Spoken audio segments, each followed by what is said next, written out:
সবাইকে আসসালামু আলাইকুম। আমরা আমাদের প্রথম ক্লাস শুরু করতে যাচ্ছি। আমি একটা এভরিওয়ান দিয়ে দিই যেন সবাই দেখতে পারে। সবাইকে আসসালামু আলাইকুম। আমরা আমাদের প্রথম ক্লাস শুরু করতে যাচ্ছি। এভরিওয়ান দিয়ে দিই যেন সবাই দেখতে পারে।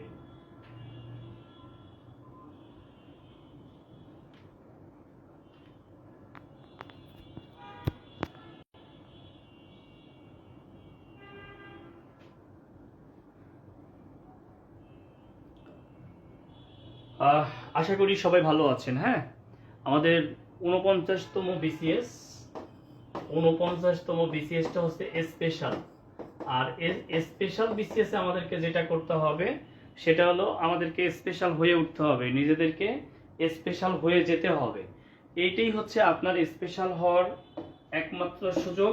এরপরে আর আপনি আর সুযোগ পাবেন কিনা, কারণ শিক্ষা ক্যাডারের স্পেশাল শিক্ষা এর আগে হয়েছিল 33তম বিসিএস। কততম? 33তম বিসিএস। এরপরে 39তম বিসিএস হয়েছে শুধু ডক্টরদের জন্য স্পেশাল, 42তম হয়েছে ডক্টরদের জন্য স্পেশাল। অর্থাৎ গত কয়েক বছরে আমরা যদি দেখি, একদম গত 15 বছরে যদি আমরা দেখি যে 15 বছরে 3টে স্পেশাল বিসিএস হয়েছে, তার মধ্যে 2টা হয়েছে ডক্টরদের জন্য, ও ডক্টরদের হয়েছে 48 ডক্টর। তাহলে 3টা হয়েছে ডক্টরদের জন্য। কয়টা? 3টা হয়েছে ডক্টরদের জন্য, আর একটা হয়েছে শিক্ষা ক্যাডারদের জন্য একটা। এইবার আরেকটা হচ্ছে, সেটা হচ্ছে 49তম।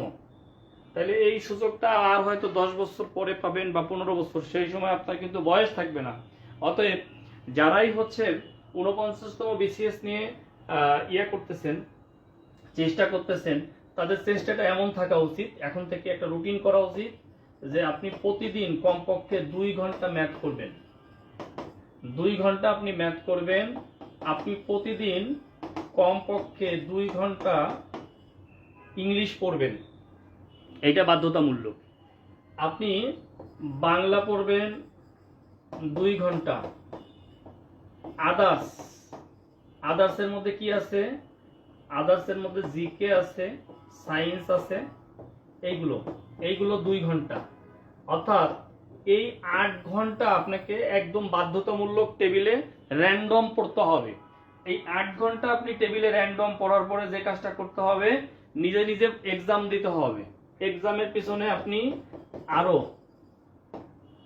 1 ঘন্টা সময় ব্যয় করবেন। এক্সাম নিজে নিজে এক্সাম দিবেন, বা বিভিন্ন জায়গায় যে এক্সামগুলো অনলাইনে হয় দিবেন। আর যে কাজটা করবেন, তাহলে কয় ঘন্টা হলো? 9 ঘন্টা। 9 ঘন্টা। আর জব সলিউশন, অর্থাৎ প্রিভিয়াস কোশ্চেন, এই প্রিভিয়াস কোশ্চেনের কাজটা করবেন 2 ঘন্টা। তাহলে কত ঘন্টা? 11 ঘন্টা।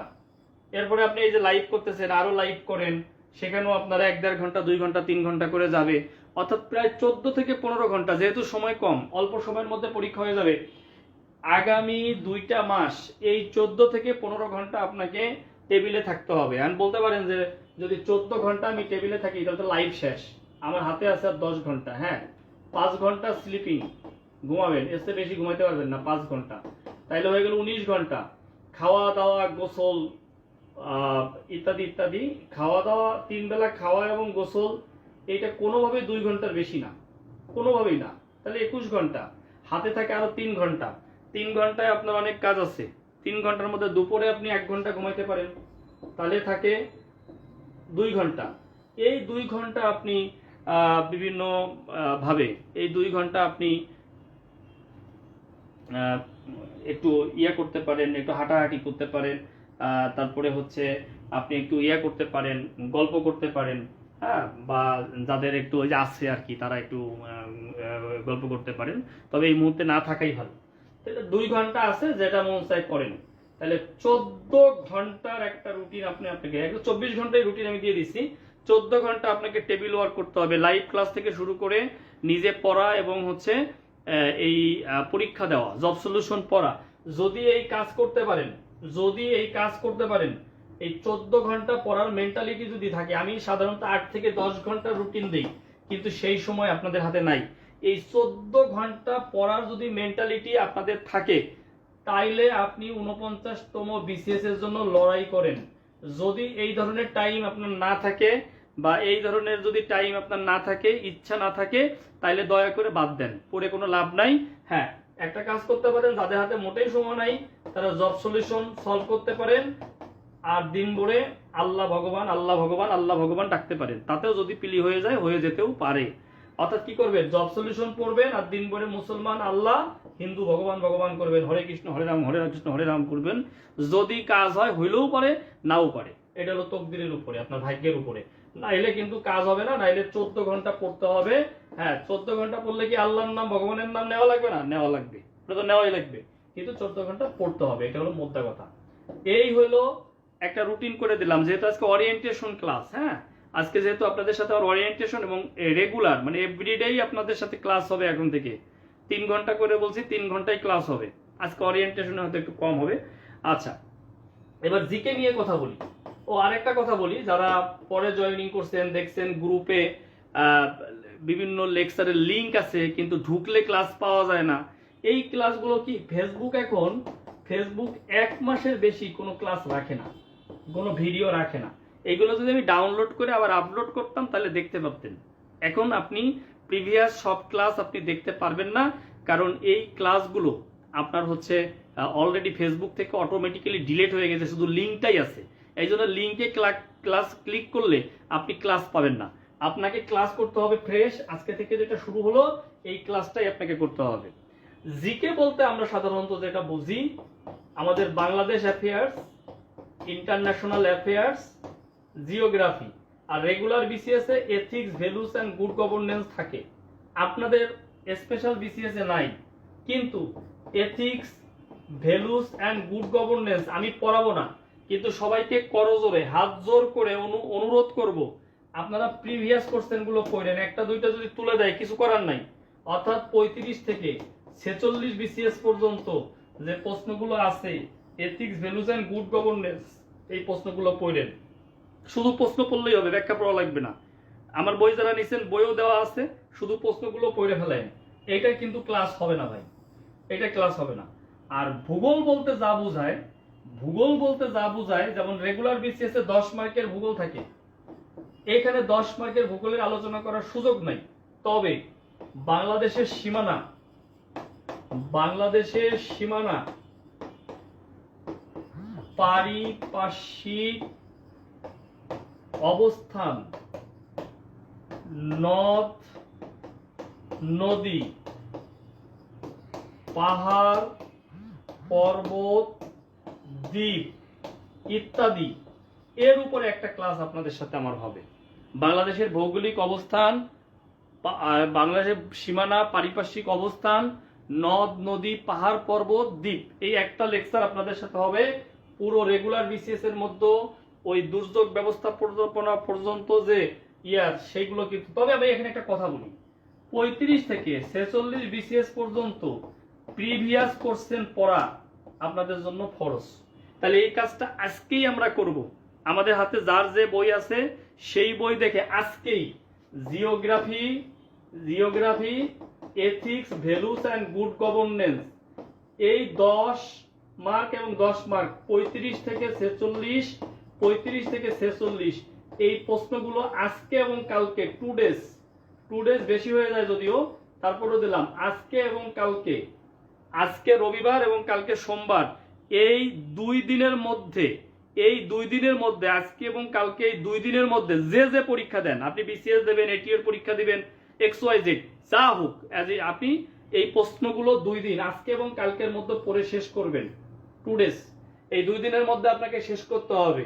এখানে কয়টা প্রশ্ন আছে আপনার? 35, 36, 37, 38, 39 এ নাই, 40, 41, 42 এ নাই, 43, 44, 45, 46, 1 2 3 4 5 6 7 8 9 10, তাহলে 10 কে 100 কোশ্চেন, অর্থাৎ জিওগ্রাফির 100, এথিক্স, ভ্যালুস, গুড গভর্নেন্স এর 100। এই 200 কোশ্চেনের মধ্যে আবার 100 কোশ্চেন মিল পাবেন। 200 এর মধ্যে 100 কোশ্চেন কি পাবেন? মিল পাবেন, সিমিলার পাবেন, মিলা যাবে। অতএব ওভারঅল 100 থেকে 150 প্রশ্ন 100 থেকে 150 প্রশ্নের মতো আপনি কিন্তু এখানে পেয়ে যাবেন। 100 থেকে 150 প্রশ্ন কিন্তু আপনি এখানে পেয়ে যাবেন। অতএব আপনাদেরকে যে কাজটা করতে হবে সেটা হলো অবশ্যই এই 100 থেকে 150 কোশ্চেন আজকে এবং কালকের মধ্যে পড়বেন। কে কে পড়বেন একটু কমেন্টস করেন দেখি, কে কে পড়বেন। আমার অনুরোধ কে কে রাখবেন। আমি আপনাদের জিকে এমন ভাবে কমপ্লিট করবো আগামী 15 দিনের মধ্যে, আপনি এই জায়গাটা আপনি অবাক হয়ে যাবেন যে এত চমৎকার ভাবে জিকে শেষ হয়ে গেল। ঠিক আছে, আমি একটু খেয়াল করেন, আমার ক্লাসটা ফলো করেন এবং বন্ধু বান্ধব যে যেখানে আছে তাদেরকে বলেন দ্রুত এই ক্লাসে যোগদান করার জন্য, আমার ক্লাসে যোগদান করার জন্য দ্রুত। এবং আমার এখানে ভর্তি হইলে একটাই লাভ, সেটা হলো ভর্তি একবার হবেন, ভর্তি একবার হবেন, ক্লাস করবেন বহুবার। যতক্ষণ চাকরি না হয় আমি আপনাকে গ্রুপ থেকে আউট করব না, যতক্ষণ চাকরি না হবে আমি আপনাকে গ্রুপ থেকে আউট করব না। আমার এখানে সুবিধাই হচ্ছে এটা যে একবার ভর্তি হয়ে গেলে এবং মাত্র 1020 টাকা দিয়ে একবার ভর্তি হলে ক্লাস চলতেই থাকবে যতক্ষণ পর্যন্ত চাকরি হবে না। অতএব বন্ধু বান্ধব যারা আছে পড়বো ইনশাল্লাহ, আলহামদুলিল্লাহ, ইয়েস স্যার, ইনশাল্লাহ, ইনশাল্লাহ, আলহামদুলিল্লাহ, ওকে ওকে, আমি পড়বো, ওকে ওকে। সবাইকে অনুরোধ করি, সবাই হচ্ছে এই জায়গাটা কিছুতেই মিস করেন না। এই 200 কোশ্চেন আপনি একটু পড়ে ফেলেন, এই 200 কোশ্চেন আপনি পড়ে ফেলেন প্লিজ, এই 200 কোশ্চেন আপনি পড়ে ফেলেন। এইবার আসেন, আমরা এখানে যে বিষয়গুলো আমরা দেখতে পেলাম, এখানে আমরা দেখতে পাচ্ছি মোটা দাগে জিওগ্রাফি এবং এথিক্স ভ্যালুস নিয়ে কথা হয়ে গেছে। এর উপরে কিন্তু ক্লাস হবে না, শুধু একটা লেকচার হবে, বাকিটা আপনাকে পড়ে নিতে হবে। তাহলে ক্লাস হবে বাংলাদেশ অ্যাফেয়ার্স, ইন্টারন্যাশনাল অ্যাফেয়ার্স এর উপরে। আসেন এটা নিয়ে কথা বলি। বাংলাদেশ অ্যাফেয়ার্স এর শুরু আছে, শেষ নাই। স্টার্ট করা যায়, এটা শেষ করাটা কঠিন। এই জায়গাটায় আপনার আমরা যদি বলি ইতিহাস, ইতিহাস ভিত্তিক, ইতিহাসের মধ্যে আমরা যদি তিনটা দেখি, একটা প্রাচীন, একটা মধ্য, আর একটা আধুনিক, এই জায়গাটা আর এই জায়গাটায় কোনো সমস্যা নাই। সমস্যাটা হচ্ছে এই জায়গাটায় হচ্ছে 1970 সাল থেকে 1971 সাল পর্যন্ত কি পড়বো না, এই জায়গাটা বেশি ইম্পর্টেন্ট। আগে আমরা 5টা 6টা ক্লাস নিয়েছি এই জায়গাটায়, বিসিএস কনফিডেন্সে আমি যখন ক্লাস নিয়েছি বা বিভিন্ন এডুভাইভে যখন ক্লাস নিয়েছি বা বিভিন্ন সময় যেখানে ক্লাস নিয়েছি, আমি এই জায়গাটায় আমি বেশি হচ্ছে পড়িয়েছি। অন্য টিচারও 5টা 6টা ক্লাস নেয়, কিন্তু এইখানে মাত্র একটা ক্লাস পাবেন আপনি, কারণ এই জায়গাটার গুরুত্ব এখন নাই। এখান থেকে সিলেবাস কনসাইজ করা হয়েছে। তাহলে কনসাইজটা আপনি কিভাবে পড়বেন সেটা আপনাকে বুঝতে হবে। তাহলে প্রাচীন মধ্যযুগ আমরা আগের মতোই পড়বো, এরপরে যেটা চলে গেল সেটা হলো সংবিধান। এখন সংবিধানটাও আমাদের নাজুক অবস্থায় আছে। তাহলে এই সংবিধানের কোন পার্টটা পড়তে হবে, কোন পার্টটা পড়তে হবে না, এই জায়গাটা আমাদের বোঝার দরকার আছে। সংবিধানের সাথে আমাদের যেটা মিলাইতে হবে, আমাদেরকে জুলাই সনদ ভালো করে পড়তে হবে। তাহলে জুলাই সনদ থেকে পরীক্ষায় কিন্তু 1 মার্ক আসবে। অর্থাৎ সংবিধান থেকে যে প্রশ্ন হবে গ্যারান্টি আমি দিতে পারতেছি না, কিন্তু জুলাই সনদ থেকে যে প্রশ্ন হবে এর গ্যারান্টি কিন্তু আমি দিতে পারতেছি। অতএব আমাদেরকে এই জায়গাটায় মাথায় রাখতে হবে যে এইভাবে আমাদেরকে পড়তে হবে। তাহলে সংবিধান মানেই হচ্ছে সরকার ব্যবস্থা, এই সরকার ব্যবস্থার 3টে পার্ট। একটা হচ্ছে নির্বাহী বিভাগ, শাসন বিভাগ, বিচার বিভাগ। এই 3 বিভাগের মধ্যে এই মুহূর্তে পরীক্ষায় যেখান থেকে প্রশ্ন আসবে সেটা হলো বিচার বিভাগ, অর্থাৎ বিচার বিভাগ ভালো করে পড়তে হবে। এরপরে রাজনৈতিক ব্যবস্থা, এরপরে হচ্ছে রাজনৈতিক দল পড়তে হবে। নানান ধরনের দল গঠন হয়েছে, নানান ঘটনা ঘটে যাচ্ছে। এই জায়গাটা আগের মতো ক্লাস হবে না, এখন ক্লাসে অনেক কিছু চেঞ্জ আসবে।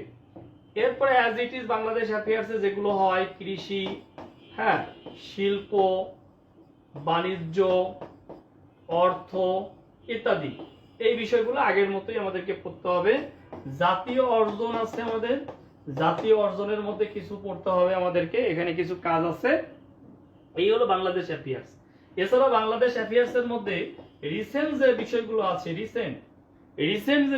আছে, সাম্প্রতিক যে বিষয়গুলো আছে, আমি সাম্প্রতিকের উপরে একটা ক্লাস নিব।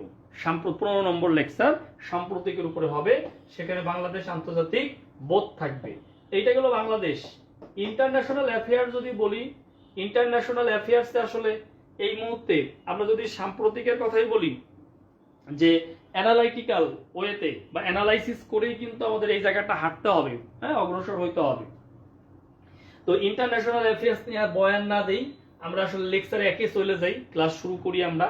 যদিও আজকে ইচ্ছা ছিল ওরিয়েন্টেশন রাখবো, জাস্ট আলোচনার মধ্যেই রাখবো, আবার নেক্সট ডে থেকে ক্লাস শুরু করব। তারপরে মনে হইলো যে না, দরকার নাই, যারা ভর্তি হবার হয়েছে, যারা হবে ক্লাস রেকর্ড দেখে নিবে, আমাদের আসলে ক্লাস শুরু করা দরকার। আমাদের লেকচার একে যেটা আছে সেটা হলো বিশ্ব পরিচিতি বা বিশ্ব মানচিত্র। এই জায়গাটা আমরা একটু ঝালাই করার চেষ্টা করব। আমরা যদি মানচিত্রের কথা বলি, তাহলে এই বোর্ডটা যেভাবে দেখতেছেন মানচিত্রটা এরকম, কিন্তু এই মানচিত্রটা হচ্ছে পৃথিবীর মানচিত্র। পৃথিবী আদৌ কি এরকম? পৃথিবী কিন্তু এরকম না। পৃথিবী হচ্ছে এরকম গোলাকার, ডিম্বাকার, থালার মতো, কমলার মতো। একজন এক কথা বলছে, যে কথাই বলুক না কেন, আমাদের প্রথমত বুঝতে হবে পৃথিবীর দুই মেরু, একটা হচ্ছে নর্থ আর একটা হচ্ছে সাউথ, উত্তর মেরু আর দক্ষিণ মেরু, উত্তর মেরু আর দক্ষিণ মেরু। আর ওয়েস্ট আর ইস্ট যেটা বলি, এটা কোনো মেরু না, এটা হচ্ছে কাল্পনিক রেখা, যেটা আমরা এখান দিয়ে টানতে পারি যে এটা কাল্পনিক রেখা। এটা হলো পশ্চিম, এটা হলো পূর্ব, এটা হচ্ছে আমাদের কাল্পনিক একটা রেখা।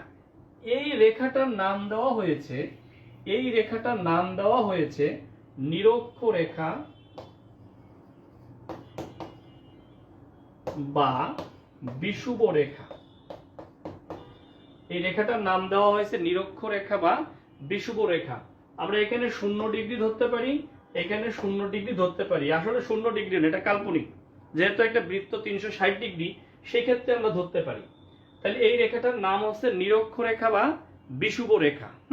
তাহলে পরীক্ষায় কি আসবে? পরীক্ষায় আসবে পশ্চিম থেকে পূর্ব দিক মাঝ বরাবর পৃথিবীর যে রেখা, সেই রেখার নাম কি? পৃথিবীর পশ্চিম থেকে পূর্ব দিক মাঝ বরাবর যে রেখা, সেই রেখার নাম কি? সেই রেখার নাম হচ্ছে নিরক্ষরেখা বা বিষুবরেখা। এখান থেকে যখন আমরা 23.5 ডিগ্রি উত্তরে যাব, কত ডিগ্রি?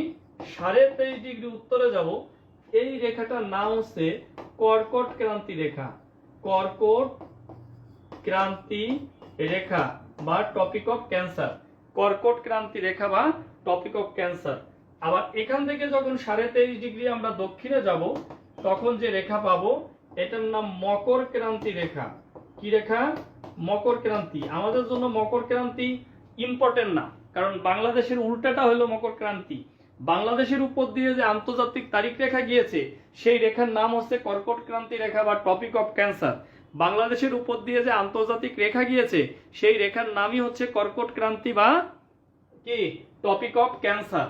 ওকে, এই হলো আমাদের, দেখেন রেখাগুলো আমরা দেখলাম। রেখার মধ্যে এইটাই ইম্পর্টেন্ট, মাথায় রাখতে হবে, কর্কট ক্রান্তি রেখা ইম্পর্টেন্ট। আমরা এই সেন্ট্রাল থেকে যখন 66.5 ডিগ্রি উত্তরে যাব, কত ডিগ্রি? 66.5 ডিগ্রি উত্তরে যাব, তখন এটাকে পাবো উত্তর মেরু। হ্যাঁ, উত্তর মেরু, বা আমরা এটার নাম দিতে পারি সুমেরু। সুমেরু, এটার ইংরেজি হলো নর্থ পোল, উত্তর মেরু। নর্থ পোল বা উত্তর মেরু, সুমেরু বা নর্থ পোল, উত্তর মেরু। আমরা যখন এখান থেকে দক্ষিণে যাব, তাহলে এটা হলো কুমেরু। এটা কি মেরু? কুমেরু বা সাউথ পোল। এটা সাউথ পোল, কুমেরু বা সাউথ পোল। নর্থ পোল, উত্তর মেরু, কুমেরু, সাউথ পোল। এই যে 66.5 ডিগ্রি দক্ষিণে এই রেখাটা, তাহলে এটা আমাদের কি কাজে লাগে পরীক্ষায়? অর্থাৎ এই উত্তর মেরুর সর্বশেষ স্থান হচ্ছে এইটা, দক্ষিণ মেরুর সর্বশেষ স্থান হচ্ছে এটা, এরপরে আমরা যাইতে পারবো না। এই সর্বশেষ স্থানের নাম হলো, এটার নাম হলো হ্যামার ফার্স্ট। এইটা নরওয়ের একটা জায়গা। কিসে? ইউরোপের একটা দেশ নরওয়ে, তার একটা জায়গা হচ্ছে হ্যামার ফার্স্ট। এরপরে কিন্তু আমরা যাইতে পারবো না। হ্যামার ফার্স্ট নরওয়ের একটা জায়গা, জায়গাটার নাম হচ্ছে কি? জায়গাটার নাম হচ্ছে হ্যামার ফার্স্ট, নরওয়ের একটা জায়গা। কুমেরুর এখানে যে সর্বশেষ স্থান, এটার নাম হলো পুয়ের্টো উইলিয়ামস। কি নাম? Puerto Williams. এটার নাম হচ্ছে পুয়ের্টো উইলিয়ামস, চিলি। এটা চিলির একটা স্থান। পুয়ের্টো উইলিয়ামস হচ্ছে চিলির একটা স্থান। পুয়ের্টো উইলিয়ামস হচ্ছে চিলির একটা স্থান। তাহলে আমরা এখানে কিন্তু বেশ কিছু প্রশ্ন পেয়ে গেলাম। আমি যদি রিপিট করি যে পৃথিবীর মাঝ বরাবর পশ্চিম থেকে পূর্ব দিকে যে কাল্পনিক রেখা, তার নাম কি? তার নাম বিষুব রেখা বা নিরক্ষরেখা। তার থেকে 23.5 ডিগ্রি উত্তরের রেখার নাম কর্কট ক্রান্তি রেখা, 23.5 ডিগ্রি দক্ষিণের রেখার নাম মকর ক্রান্তি রেখা, 66.5 ডিগ্রি উত্তরে নর্থ পোল বা সুমেরু বৃত্ত, যার সর্বশেষ স্থানের নাম হচ্ছে হ্যামারফাস্ট নরওয়ে। আর দক্ষিণ মেরু 66.5 ডিগ্রি দক্ষিণে যে রেখা সেটার নাম কুমেরু বা হচ্ছে সাউথ পোল, স্থানের নাম হচ্ছে Puerto Williams, Chile. Puerto Williams, Chile. তাহলে দেখেন একদম ঝকঝকে পরিষ্কার, ঝকঝকে ক্লিয়ার। এই জায়গাটা মনে আলোচনা ক্লিয়ার, সবাই মনে আলোচনাটা ক্লিয়ার। এইবার দেখেন আমরা যখন এইটা তো আড়াআড়ি রেখা গেলাম, এটার একটা কমন নাম আছে। এটার কমন নামটা হচ্ছে অক্ষরেখা। এটার যে কমন নাম, কমন নেমটা হচ্ছে অক্ষরেখা। এটার কমন যে নামটা, সেই নামটা কি ভাই? অক্ষরেখা। কমন নামটা হচ্ছে অক্ষরেখা। এবার যেটা আপনি মানচিত্রে ঢুকলে দেখবেন এরকম আড়াআড়ি দাগ আছে, আড়াআড়ি দাগ আছে। আমি যে আড়াআড়ি যে দাগগুলো দিছি এইগুলো আড়াআড়ি, আবার লম্বা লম্বি দাগ আছে এরকম, হ্যাঁ, রেল লাইনের মতো দেখবেন এরকম আছে। এখন উপর থেকে নিচ দিকে বা উত্তর থেকে দক্ষিণ দিকে যে রেখাটা, এটার নাম হলো দ্রাঘিমা রেখা। কিন্তু আমি যেটা আর্ট করছি এইটাকে প্রথমত বলা হয়, পৃথিবীর মূল মধ্যরেখা। কি নাম? মূল মধ্য রেখা। মূল মধ্য রেখা। এটা অরিজিনালি 0 ডিগ্রি। মূল মধ্য রেখা, পৃথিবীর মূল মধ্য রেখা 0 ডিগ্রি। এটা নর্থ, এটা সাউথ। এই যে দেখেন পৃথিবীকে দুই ভাগে বিভক্ত করলাম, উত্তর মেরু আর দক্ষিণ মেরু। অর্থাৎ এই জায়গা থেকে এই দিকে যা যা আছে, এই দিকে এইটা উত্তর মেরু, এইদিকে এই অর্থাৎ এই রেখা থেকে উপরের দিকে উত্তর মেরু, এই রেখা থেকে নিচের দিকে দক্ষিণ মেরু। এখানে দিন হইলে এখানে রাত হয়, এখানে রাত হইলে এখানে দিন হয়, এখানে এখানে কি, এখানে সকাল হইলে এখানে সন্ধ্যা হয়। অর্থাৎ ঠিক উল্টোটা ঘটে, ঠিক উল্টোটা ঘটে। এই যে এইভাবে আপনি যে রেখাগুলো পাবেন 15 ডিগ্রি পর পর, যে রেখাগুলো মানচিত্রে আপনার বাসায় যে মানচিত্র আছে 15 ডিগ্রি পর পর, এটাই হচ্ছে দ্রাঘিমা রেখা। এই রেখাগুলোর নামই হচ্ছে কি? দ্রাঘিমা রেখা। তাহলে দ্রাঘিমা রেখা, দ্রাঘিমা রেখা, এইটা পরীক্ষায় আসতে পারে। দ্রাঘিমা রেখা দ্বারা কি নির্ণয় করা হয়? আপনি লিখবেন পৃথিবীর সময় নির্ণয় করা হয়। পৃথিবীর সময় নির্ণয় করা হয়। দ্রাঘিমা রেখা দ্বারা পৃথিবীর সময় নির্ণয় করা হয়। দ্রাঘিমা রেখা দ্বারা পৃথিবীর সময় নির্ণয় করা হয়। দ্রাঘিমা রেখা দ্বারা পৃথিবীর সময় নির্ণয় করা হয়। দ্রাঘিমা রেখা দ্বারা কি নির্ণয় করা হয়? সময়। আর একটা আসতে পারে, 1 ডিগ্রি দ্রাঘিমা রেখার পার্থক্য কত? 4 মিনিট। মনে রাখবেন 1 ডিগ্রি সমান সমান 4 মিনিট। 1 ডিগ্রি সমান সমান কয় মিনিট? খাতায় লিখে রাখেন বা পরে লিখতে পারবেন, পরে নোট করতে পারবেন। 1 ডিগ্রি সমান সমান হচ্ছে 4 মিনিট, বা 1 ডিগ্রি দ্রাঘিমা রেখার জন্য সময় পার্থক্য হচ্ছে 4 মিনিট। 4 মিনিট। এই যে উত্তর মেরুর সর্বশেষ স্থান, এই যে যেখান থেকে আমরা আসলাম, এই যে জায়গাটা, এই জায়গাটা হলো লন্ডন। এখান থেকে একটা প্রশ্ন আসে, পৃথিবীর সময় নির্ণয় করা হয় কোথা থেকে? পৃথিবীর সময়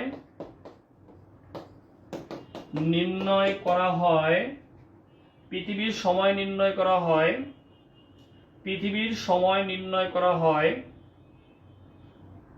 লন্ডনের জিএমটি কে 0 ডিগ্রি ধরে। পৃথিবীর সময় নির্ণয় করা হয় লন্ডনের জিএমটি কে 0 ডিগ্রি ধরে।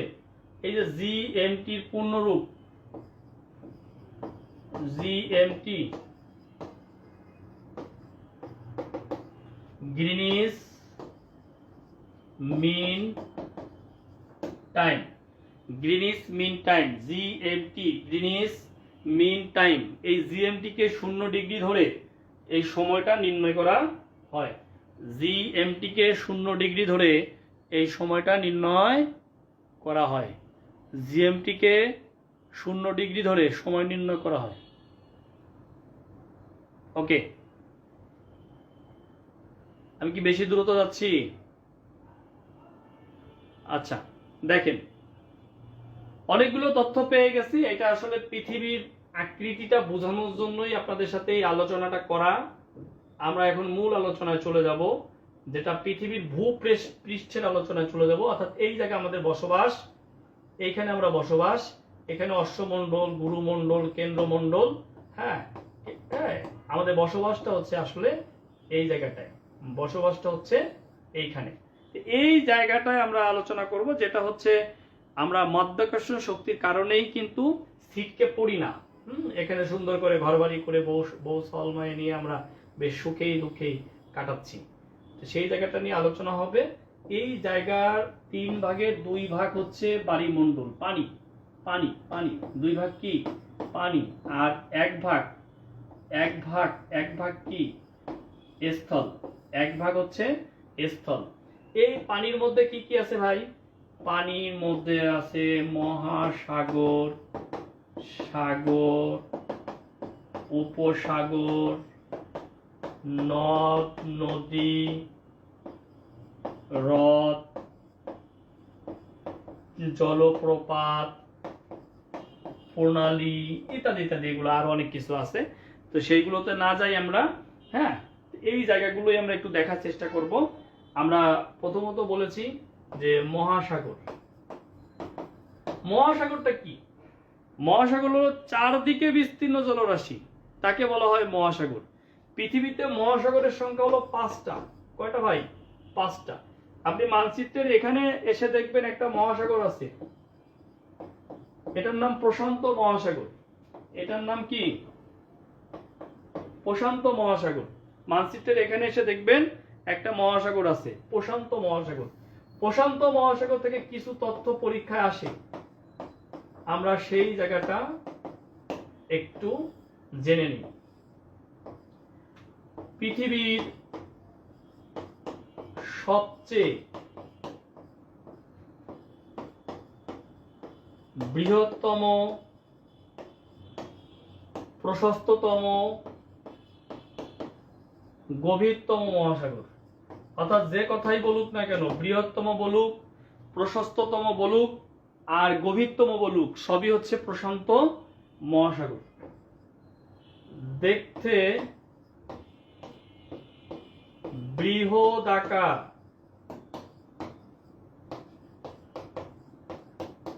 ত্রিভুজের মতো, দেখতে বৃহদাকার অর্থাৎ বিশাল আকারের একটা ত্রিভুজের মতো দেখতে হচ্ছে প্রশান্ত মহাসাগর। হ্যাঁ, এরপরে কি? পৃথিবীর গভীরতম স্থান, কি নাম? মারিয়ানা ট্রেঞ্চ, এই মহাসাগরে অবস্থিত। অর্থাৎ সবচেয়ে গভীরতম স্থান মারিয়ানা ট্রেঞ্চ এই মহাসাগরে অবস্থিত। গড় গভীরতা কত?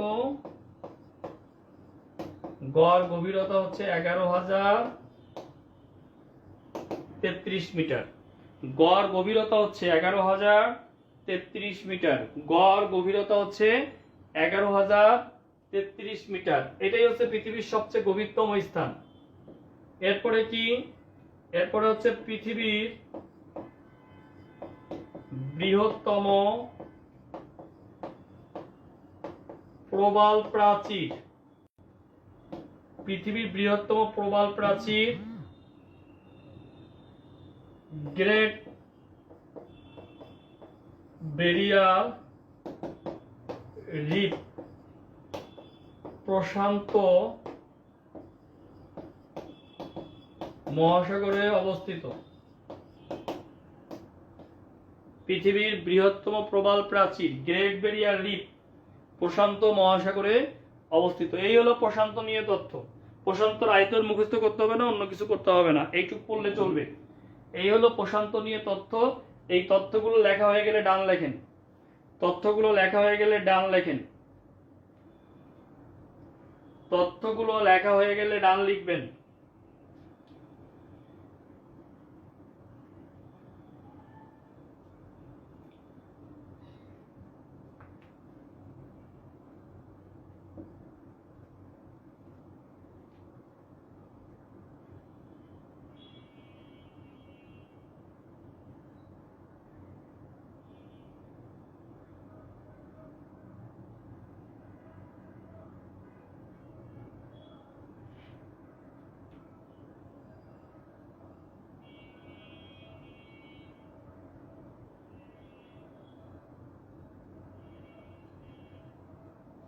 ওকে, ডান।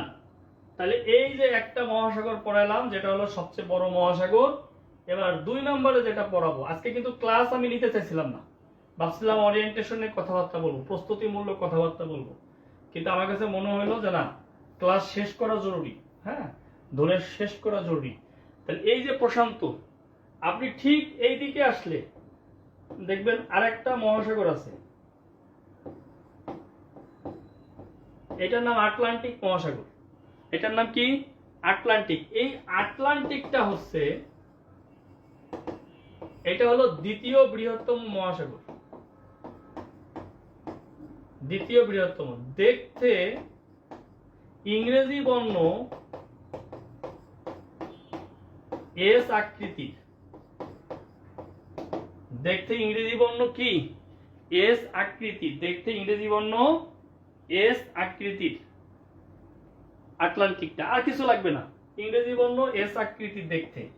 যারা লিখতে পারেন না সমস্যা নাই, 1 মাস তো রেকর্ড থাকবে। আর আমি চেষ্টা করব ডাউনলোড করে আবার আপলোড করে দেওয়ার জন্য। ডাউনলোড করে আপলোড করে দিলেও হয়তো বেশি দিন থাকবে, ঠিক আছে? চেষ্টা করব, হ্যাঁ, আপলোড করে ওটাকে লিঙ্ক আকারে সাজাই দেবো। 2025 সালের ক্লাস হিসেবে আমরা সাজাই দেব। আমার ক্লাস এইভাবে চলতে থাকবে, ঠিক আছে? টেনশন করার কোনো কারণ নাই। 49তম বিসিএস আপনারা একদম ঠান্ডা মাথায় দেন। 50-এর ক্লাসও আপনারা করতে পারবেন আমার এখানে, কোনো সমস্যা নেই, ঠিক আছে? 50-এর ক্লাসও করতে পারবেন। এরপরে আমরা যদি দেখি, আর একটা মহাসাগর আছে যেটার নাম হলো ভারত মহাসাগর। ভারত মহাসাগর, এই ভারত মহাসাগরের গভীরতম স্থানের নাম হলো সুন্দর ট্রেন্স। সুন্দর ট্রেন্স, ভারত মহাসাগরের গভীরতম স্থানের নাম হলো সুন্দর ট্রেন্স। আরেকটা হলো উত্তর, এর আরেক নাম হলো আর্কটিক, উত্তর বা আর্কটিক মহাসাগর। এটা পৃথিবীর ক্ষুদ্রতম, পাশে লিখে রাখেন, পৃথিবীর সবচেয়ে ক্ষুদ্রতম মহাসাগর হলো উত্তর বা আর্কটিক। আর দক্ষিণে হচ্ছে দক্ষিণ বা অ্যান্টার্কটিক, অ্যান্টার্কটিকা না কিন্তু, অ্যান্টার্কটিক, অ্যান্টার্কটিক মহাসাগর, দক্ষিণ বা অ্যান্টার্কটিক মহাসাগর। এই যে 5টা মহাসাগর, এই যে 5টা মহাসাগর আমরা দেখতে পাচ্ছি, প্রশান্ত, Atlantic, Bharat, Arctic, Antarctic, Arctic, Antarctic, 5টা মহাসাগর আমরা দেখতে পাচ্ছি, রাইট? দেখেন, তাহলে 5টা মহাসাগর শুধু আমরা দেখিনি, 5টা মহাসাগরের অবস্থানও কিন্তু আমরা দেখতে পেলাম। এলো মহাসাগর। আর যদি আমরা বলি সাগর, ভাই সাগর হইল 3 দিকে বা 4 দিকে বিস্তীর্ণ জলরাশি, 3 দিকে বা 4 দিকে বিস্তীর্ণ জলরাশি, কিন্তু মহাসাগরের তুলনায় ছোট। 3 দিকে বা 4 দিকে বিস্তীর্ণ জলরাশি, কিন্তু মহাসাগরের চেয়ে ছোট, সেটা হলো সাগর। আমরা আগে প্রশ্নের উত্তর লিখে নেই। পৃথিবীর দীর্ঘতম সাগর, এটা হলো দক্ষিণ চীন সাগর, দক্ষিণ চীন সাগর। পৃথিবীর গভীরতম সাগর, এটা হচ্ছে ক্যারিবিয়ান সাগর। দীর্ঘতম হলো দক্ষিণ চীন সাগর, আর গভীরতম হচ্ছে ক্যারিবিয়ান সাগর। দীর্ঘতম দক্ষিণ চীন সাগর। এই যে দেখেন, আপনি যদি দেখেন, আপনি যদি খেয়াল করেন, তাহলে দেখতে পারবেন, এই যে এখান থেকে এসে ভারত মহাসাগরে মিশছে যেটা, এটা হলো দক্ষিণ চীন সাগর। যত বিপদ আপদ দক্ষিণ চীন সাগর আর বঙ্গোপসাগরে আগামীতে হবে, ঠিক আছে? ওকে, তাহলে দেখেন, এইটা হলো সাগর। আবার যদি গভীরতম সাগর খোঁজেন, যে গভীরতমটা কোন জায়গায়, এই যে দেখেন, এটা হলো আলাস্কা, এটা কানাডা, এটা ইউএসএ, এটা মেক্সিকো, এগুলো মধ্য আমেরিকার রাষ্ট্র। এটা ক্যারিবিয়ান অঞ্চলের রাষ্ট্র। কি অঞ্চল? ক্যারিবিয়ান, ওয়েস্ট ইন্ডিজ, পশ্চিম ভারতীয় দ্বীপপুঞ্জ। ঠিক এইখানে যে সাগরটা পাবেন, এইটার নামই হচ্ছে ক্যারিবিয়ান সাগর। ক্যারিবিয়ান সাগর, এইটার নামই হচ্ছে ক্যারিবিয়ান সাগর।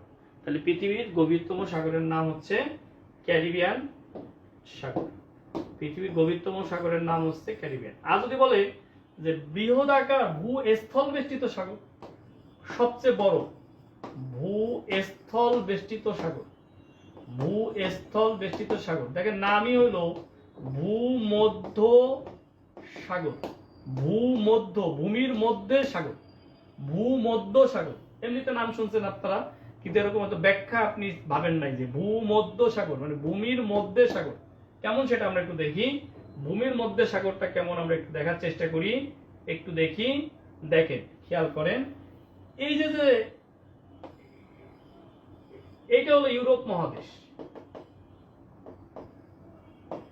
ইউরোপ। এখানে 48টা দেশ আছে স্বাধীন। এইখান থেকে এই পর্যন্ত হলো নর্থ আমেরিকা, এখানে 23টা স্বাধীন দেশ আছে। আবার আমরা যদি এর এইখানে আসি, তাহলে এটা হলো সাউথ আমেরিকা।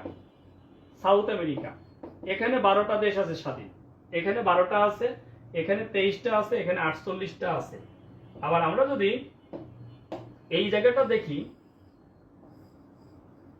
এটা হলো আফ্রিকা মহাদেশ, এখানে 54টা দেশ আছে। আর এই জায়গা থেকে এইটা হলো এশিয়ার বাউন্ডারি, এশিয়ার বাউন্ডারিটা। তাইলে এই যে মাঝখানে যে জায়গাটা পড়ে গেল, দেখেন ভূমি ভূমি ভূমধ্য সাগর, ভূমির মধ্যে সাগর, এই হলো ভূমধ্য সাগর, ভূমির মধ্যে সাগর, এই হলো ভূমধ্য সাগর। আর এই সাইডটা হলো এশিয়া মহাদেশ, এশিয়া। তাহলে দেখেন মাই ডিয়ার, সবাই একটু খেয়াল করেন, আমরা সাগর দেখলাম। সাগরের পরে যদি আমরা একটু উপসাগরের কথা বলি, যে উপসাগর কি, দেখেন উপসাগর হলো 3 দিকে স্থল, কি 3 দিকে স্থল আর একদিকে জল, 3 দিকে স্থল আর একদিকে কি জল। এই যে 3 দিকে দেখেন স্থল, একদিকে কি জল, এটাই হলো উপসাগর। উপসাগরের 2টা ইংরেজি আছে, একটা হলো বে আর একটা হচ্ছে গাল্ফ, একটা হচ্ছে বে আর একটা হচ্ছে গাল্ফ। যেগুলো বড় বড় সেগুলো হচ্ছে গাল্ফ, আর যেগুলো ছোট সেগুলোকে বলা হয় বে। আমরা অনেকেই ভ্রান্ত ধারণা আছে, এই জন্য আমরা পড়ি যে সবচেয়ে বড় উপসাগর পৃথিবীর বঙ্গোপসাগর। মোটেও কিন্তু না, পৃথিবীর সবচেয়ে বড় উপসাগর হচ্ছে মেক্সিকান উপসাগর। এই যে মেক্সিকান গাল্ফ, এই যে এখান দিয়ে বের হয়ে গেছে এটা। এই যে জায়গাটা দেখতে পাচ্ছেন, এই জায়গাটাই হচ্ছে মেক্সিকান গাল্ফ। তাহলে পৃথিবীর সবচেয়ে মানে বৃহত্তম উপসাগর হচ্ছে মেক্সিকো উপসাগর, লিখে ফেলেন। বৃহত্তম উপসাগর হচ্ছে মেক্সিকো। আর যদি এশিয়ার বৃহত্তম বলে সেই ক্ষেত্রে আমরা লিখব বঙ্গোপসাগর। এশিয়ার বৃহত্তম বললে আমরা লিখব বঙ্গ উপসাগর, বঙ্গোপসাগর, এশিয়ার বৃহত্তম বঙ্গোপসাগর। কেমন? আচ্ছা, আমরা বঙ্গোপসাগর দেখাবো, একটু পরে দেখাবো, আস্তে আস্তে দেখাবো। মহাসাগর, সাগর, উপসাগরের পরে আমরা যেটা নিয়ে আলোচনা করব সেটা হলো নদ বা নদী। একই কথা। দেখেন এখান থেকে এখানে ভিক্টোরিয়া হ্রদ আছে, এখান থেকে উৎপত্তি হয়ে এই যে আফ্রিকার 11টি দেশের উপর দিয়ে এই জায়গাটা হলো আপনার, এই জায়গাটা হলো মিশর, এখান দিয়ে গিয়ে এইটা এই ভূমধ্যসাগরে মিশছে। এইখানের নাম হলো নীল নদ। কি নাম? নীল নদ। নাম হচ্ছে নীল নদ। নদ যেটাই আসুক পরীক্ষায়, নদ বা নদী, এটাই পৃথিবীর দীর্ঘতম। নদ বলুক আর নদী বলুক, এটাই পৃথিবীর দীর্ঘতম। এটা আফ্রিকার 11টি দেশের উপর দিয়ে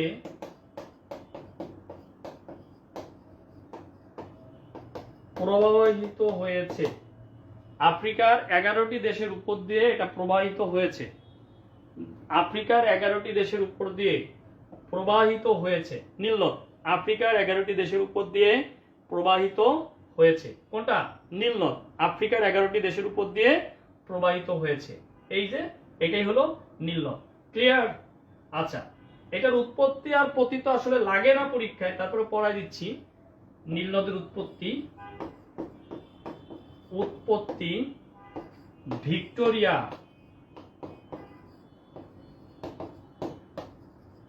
হ্রদ, পতিত হয়েছে ভূমধ্যসাগরে।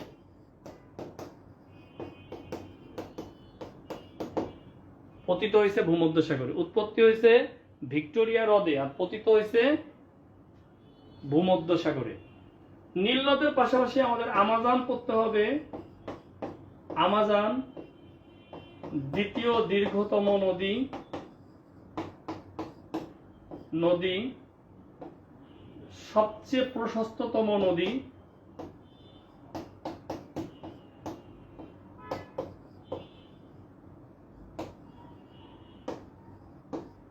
সবচেয়ে প্রশস্ততম নদী, উৎপত্তি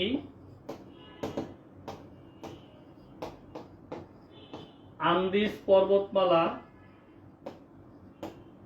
উৎপত্তি আন্দিজ পর্বতমালা। এই আন্দিজ পর্বতমালা হলো পেরুতে আর পতিত হয়েছে আটলান্টিকে, ব্রাজিল দিয়ে আটলান্টিকে। এর অগ্রভাগই হচ্ছে ব্রাজিলে। অ্যামাজনের অগ্রভাগ কোথায়? ব্রাজিল। আমি একটু পরে দেখাবো অ্যামাজন কোথায়। অ্যামাজনের ম্যাক্সিমাম অংশই হচ্ছে ব্রাজিলে, ঠিক আছে। উৎপত্তি পেরুতে হয়েছে কিন্তু পতিত হয়েছে ব্রাজিল দিয়ে গিয়ে আটলান্টিক মহাসাগরে। বা যদি দেশের কথা বলে পতিত হয়েছে কোথায়, সেই ক্ষেত্রে আমরা আটলান্টিক দিতে পারি। এরপরে পড়তে হবে আমাদেরকে ইয়াংসিকিয়াং। ইয়াংসিকিয়াং এটা হলো এশিয়ার সবচেয়ে দীর্ঘতম, এশিয়ার সবচেয়ে দীর্ঘতম, তারপরে হচ্ছে তৃতীয় দীর্ঘতম, বিশ্বের তৃতীয় দীর্ঘতম, বিশ্বের তৃতীয় দীর্ঘতম। এটার অবস্থান হচ্ছে চীনে। এটার অবস্থান কোথায়? চীনে। এশিয়ার দীর্ঘতম আর এটার অবস্থান হচ্ছে চীনে। আমাদের বলে ইউরোপে, যেমন ভলগা, এই যে ভলগা, ইউরোপের দীর্ঘতম, ইউরোপের দীর্ঘতম ভলগা হচ্ছে ইউরোপের দীর্ঘতম, ভলগা হচ্ছে ইউরোপের দীর্ঘতম। এর অবস্থান হচ্ছে রাশিয়াতে, রাশিয়াতে ভলগার অবস্থান হচ্ছে রাশিয়াতে। এরপরে যদি আমরা বলি মারে ডার্লিং, মারে ডার্লিং যদি বলি, এটা অস্ট্রেলিয়া বা ওশেনিয়ার দীর্ঘতম, অস্ট্রেলিয়া বা ওশেনিয়ার দীর্ঘতম। মারে ডার্লিং হচ্ছে অস্ট্রেলিয়া বা ওশেনিয়ার দীর্ঘতম। ওকে, দেখেন নদ নদী শেষ, নদ নদী শেষ।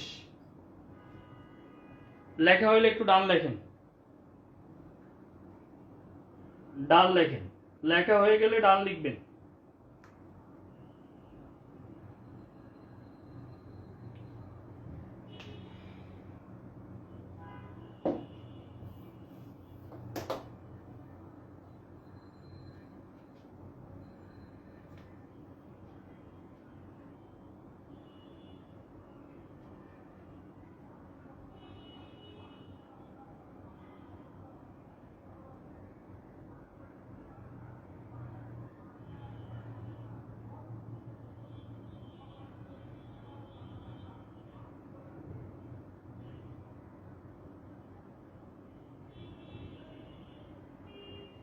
ডান।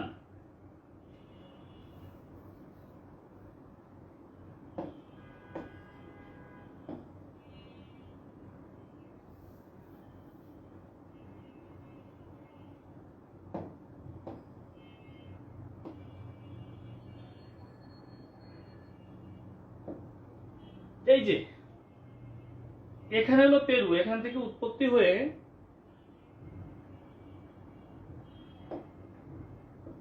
উৎপত্তি হয়ে ব্রাজিল দিয়ে বের হয়ে গেছে। এই হলো ব্রাজিল। ওকে, এরপরে আসেন আমরা জলপ্রপাত নিয়ে লিখি। পৃথিবীর, দেখেন আমি কিন্তু একই জিনিস ঘুরাই ফিরাই পড়াই, পরীক্ষা কিন্তু এগুলি আসে। পৃথিবীর বৃহত্তম হচ্ছে নায়াগ্রা, এটা কানাডা প্লাস যুক্তরাষ্ট্র, এই দুই দেশে অবস্থিত। এই লাইনগুলো আসে পরীক্ষা। এরপরে হলো অ্যাঞ্জেল বা বলি পৃথিবীর সবচেয়ে উচ্চতম, এটার নাম হলো অ্যাঞ্জেল। এই অ্যাঞ্জেলটা হচ্ছে ভেনেজুয়েলা। ভেনেজুয়েলাতে অ্যাঞ্জেলটা হচ্ছে ভেনেজুয়েলায়, এটা দক্ষিণ আমেরিকার ভেনেজুয়েলাতে অবস্থিত। জলপ্রপাত আর লাগবে না, কেমন? এরপরে হ্রদ পড়বেন। হ্রদের ইংরেজি হলো লেক। অনেকে লেক চিনে কিন্তু হ্রদ চিনে না। পৃথিবীর বৃহত্তম হচ্ছে কাস্পিয়ান হ্রদ। দেখবেন মানচিত্রে আছে কাস্পিয়ান সাগর নামে হ্রদ বা লেক। পৃথিবীর বৃহত্তম হচ্ছে কাস্পিয়ান। কাস্পিয়ান। এরপরে পৃথিবীর বৃহত্তম হচ্ছে কাস্পিয়ান সাগর। এরপরে যদি গভীরতম আসে তাহলে দিবেন বৈকাল। বৈকাল। বৃহত্তম হচ্ছে কাস্পিয়ান, গভীরতম হচ্ছে বৈকাল।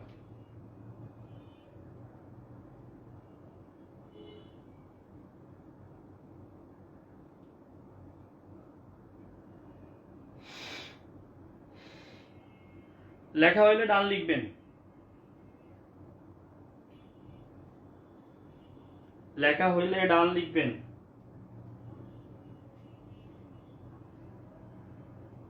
যারা জিকে বিজ্ঞান এগুলো সংগ্রহ করেন নাই করে নেবেন। নীল খেতে গেলে মামুনে পাবেন, মামুন বুকস, আর না হলে অনলাইনে নেবেন।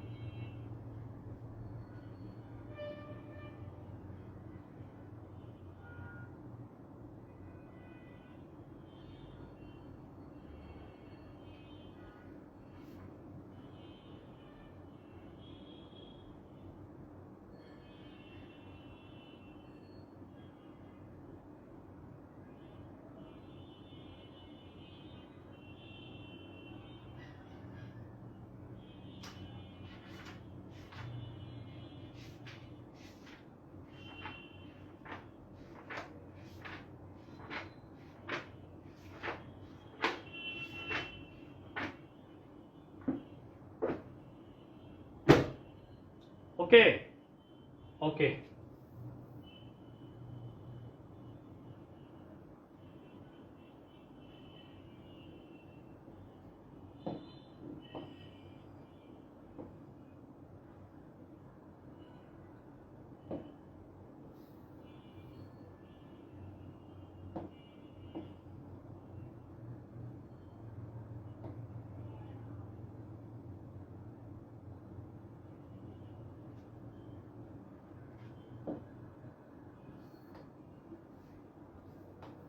আচ্ছা, তাহলে দেখেন এই যে এটা এশিয়া।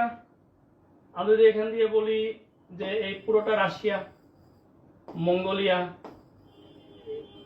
এটা চায়না, নেপাল, ভুটান, এটা ইন্ডিয়া। এখন সবুজের উপরে সবুজ দিতে পারতেছি না, কিছু করার নাই, দেখি কি দেওয়া যায়। এটা দিলাম। বাংলাদেশটা তো দেখাইতে হবে, তাই না? এই যে বাংলাদেশ, এই যে বে অফ বেঙ্গল, বে অফ বেঙ্গল, ঠিক আছে? দেখি কেমন দেখা যায়।